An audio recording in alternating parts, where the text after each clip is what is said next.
discussing about is about bifurcation stenting in coronary artery disease. As all of us know that coronary artery disease is the most fatal as well as the most common cause for death, especially in Southeast Asia, but in India because India is the diabetic capital of the world. So the coronary artery disease is more rampant in our countries. So at the same time, the disease pattern like diffuse disease, more malignant disease, involvement of the left main as well as the bifurcation.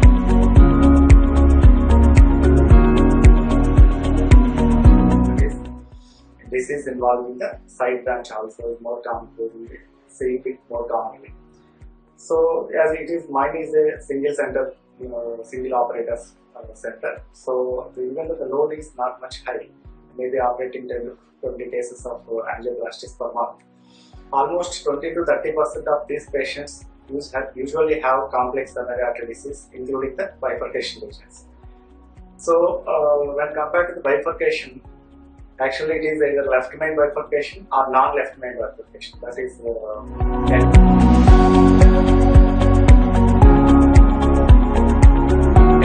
diagonal or L-shapes and Y bifurcation stentings. So if we consider the stenting strategies in bifurcation, or most commonly which we use is the provisional stenting. That is main vessel only stenting remains the major stenting strategy in these scenarios, because the side branch disease, which whether we have to go for an upfront bifurcation stenting strategy or we have to decide after provisional stenting, it all based upon the patient characteristics as well as the anatomy and how important is the side branch. Is that the size of the vessel, the territory that side branch supplies, and the hemodynamic or other clinical or symptoms that the side branch will produce. There are various factors based on which we will decide if the side branch has to be stented or not. So provisional stenting remains the cornerstone of any bifurcation stenting strategy. And the stents now, because of the modern design, the stents which we are using now, because there has been a lot of improvement in the engineering of the designing of the stents, that is open cell design. There will be very minimal struts or the interconnectors which will be blocking the side branch. So with these advanced designs, the risk of side branch closure has been reduced even in provisional stenting strategy also.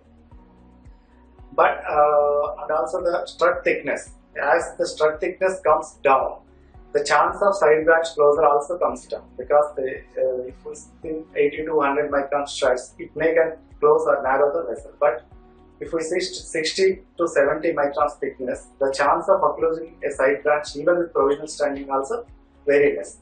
So let us consider if provisional stenting is not the upfront strategy. If we consider that side branch is very much significant, ostium of the side branch is disease and it also requires stenting, then we will go for the upfront bifurcation stenting strategy. Then there are so many bifurcation stenting strategies, either like Cullard, mini Cullard, DK crush. So it all depends upon the operator, which the procedure which he is very much well versed with, or sometimes the coronary artery anatomy also the side branch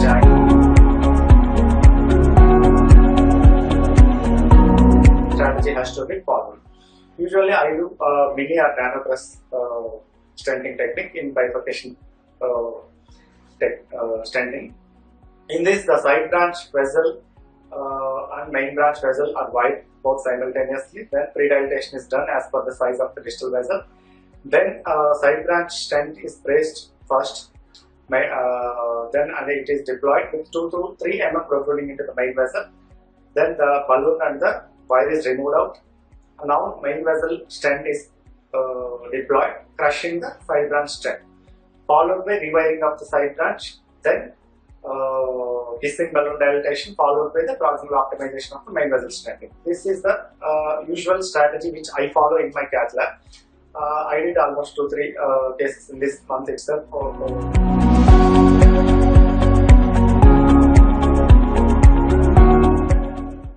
With good results in this. The stent which now I use is very comfortable for me, because recrossing of the wires, recrossing of the balloons, it all depends upon the profile of the stent and the stud thickness and the open cell design. So all these things are very helpful in bifurcation stenting strategies. At the same time, the trackability, the radial strength of the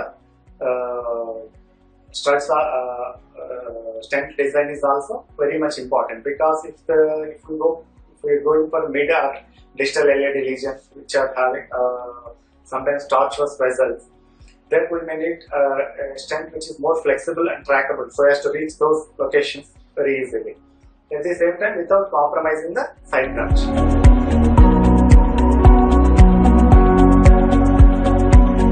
Then coming to the outcomes or expectations, what is a good result for side branch stenting? Even for suppose with provisional stenting we have done, if there is a good TIMI3 flow, even though side branch ostium appears to be pinched, if there is distal flow is very good, no hemodynamic changes, no clinical changes, then it is a optimal result. We can accept the result and there is no need for any bifurcation strategy.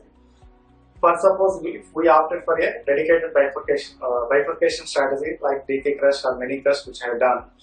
So it again the side branch flows, TIMI3 or TIMI2 or TIMI3 flow. At the same time, the ostium of the side branch, the final kissing balloon dilatation is very much important. It should be done so as to prevent the restenosis risk in the side branch.